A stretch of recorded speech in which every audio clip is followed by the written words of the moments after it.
Okay ဒီနေ့ video လေးမှာတော့Material scan process တွေမှာဒီကျွန်တော်တို့အရန်သုံးဝင်တဲ့ tools လေးပေါ့နော်အဲ့ဒါတော့ကျွန်တော်တို့ဒီမှာ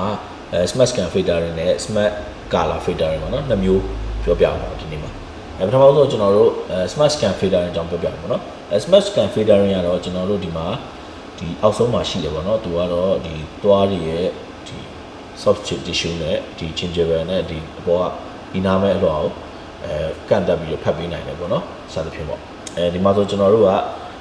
level ၄မျိုးရှိတယ်ပေါ့အောက်ဆုံးမှာဆိုရင်ပထမဆုံးက no filtering ဘာမှကို filter မလုပ်ဘူးကျွန်တော်တို့ကပေါ်သမျှကိုအကုန်လုံးကို 3D ပုံစံပြောင်းပေးမယ်တခုကတော့ဒီ super gingival နဲ့ဒီသွားနေပေါ့နော်2နဲ့ super gingival နဲ့မြင်ရမယ်ပေါ့နော်နောက်တစ်ခုကတော့sub gingival နဲ့သွားလေးပဲမြင်ရမယ်ဒါဆိုရင်ကျွန်တော်တို့ကအောက်ကတချို့ rugged area တွေပါတော့မမြင်ရတော့ဘူးပေါ့နော်နောက်ဆုံးတစ်ခုကတော့သွားလေးကြီးပဲတည်တာပေါ့နော်အဲ့ဒါမျိုးပဲမြင်အဲ့နှစ်ခုပေါ့နော်โอเคဒီမှာဆိုကျွန်တော်တို့အဲ့ဒီ filter တွေကြောင်းပြီးတဲ့ခါကျရင်ဒီဘက်မှာ smart color filter တွေပေါ့နော် smart color filter တွေကတော့ဒီအရောင်တွေပြန်ခွဲကြပေးတယ်ကျွန်တော်ဒီဟာကတော့ပုံမှန်တော့ patient တွေကိုဒီဆရာတို့ပေါ့နော် scan ဖတ်တဲ့ခါမှာလက်တွေပဲဝေပြီး scan ဖတ်တဲ့ခါမှာလက်အရောင်ကိုဖယ်ရှားပေးလို့ရတယ်နောက်တခြားမလိုအပ်တဲ့အရောင်တွေကိုသူကဖယ်ရှားပေးလို့ရတယ်ပေါ့နော်လက်အဲ့အရောင်ကတော့ကျွန်တော်တို့ကသူကပန်းရောင်နဲ့အဖြူရောင်တော့ဖြစ်လို့မရဘူးပေါ့နော်ကျွန်တော်တို့တစ်ခါကျရင်သွားအရောင်နဲ့ဒီ soft tissue အရောင်နဲ့ခွဲသွားမှာဆိုလို့ပေါ့နော်ဒါလေးကတော့တစ်ခုပေါ့နော်ဒီဘက်တစ်ခုကတော့ကျွန်တော်တို့ကလိုရရင်တော့ on ထားပါတော့မလိုရရင်တော့ off ထားလို့ရပါတယ်ဒီဘက်ကကျွန်တော်တို့ smart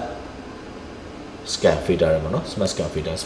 တွေကျွန်တော်ခုလက်တွေ့လေးပြပြပါမယ် smart scan filter တွေမှာကျွန်တော်ပထမဦးဆုံးပေါ့နော်အန်ဒီပေါ့ဘယ်ဟာဖြစ်ဖြစ်ကျွန်တော် scan ဖတ်ကြဒါဆိုရင်ဒီဘက်မှာကျွန်တော်လက်မရှိရင်ကျွန်တော်လက်မှာပါတစ်ခါလေဖတ်တော့မှာပေါ့နော်ဒါကတော့ non filter ပေါ့နော်နောက်တစ်ခုကတော့တိတ်တော့မကွာဘူးပေါ့နော်ဒီကောင်ကတော့ super gingival နဲ့ကဒီအဆင့်လေးကတော့တိတ်မကွာဘူး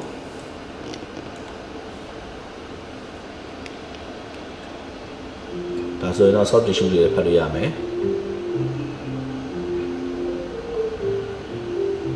နော် okay နောက်တစ်ခုကတော့ကျွန်တော်တို့ဒီ super gingival ပဲပါမှာပေါ့နော်စနာလို့ဒီအောက်တွေဒီဖတ်လို့မရဘူးကျွန်တော်ဒီမှာနဲ့ trim လေးလုပ်ပေးမယ်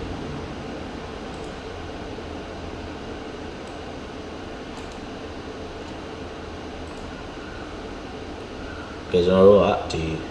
sub gingival ပေါ့နော်အဲ့ဒါလည်းဖတ်ကြည့်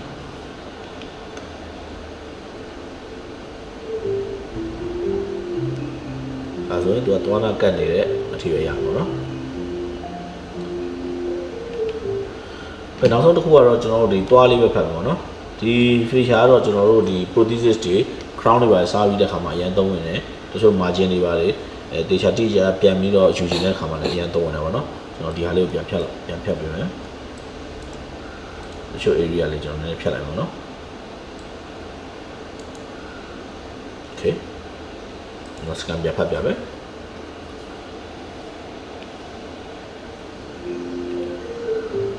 အဲဆိုတော့မြင်ရတဲ့အတိုင်းပဲပေါ့နော်သွားလေးပဲပေါ်လာနော်ဘေးကချင်းချင်းပဲဒီပုံမလာတော့ဘူးနော်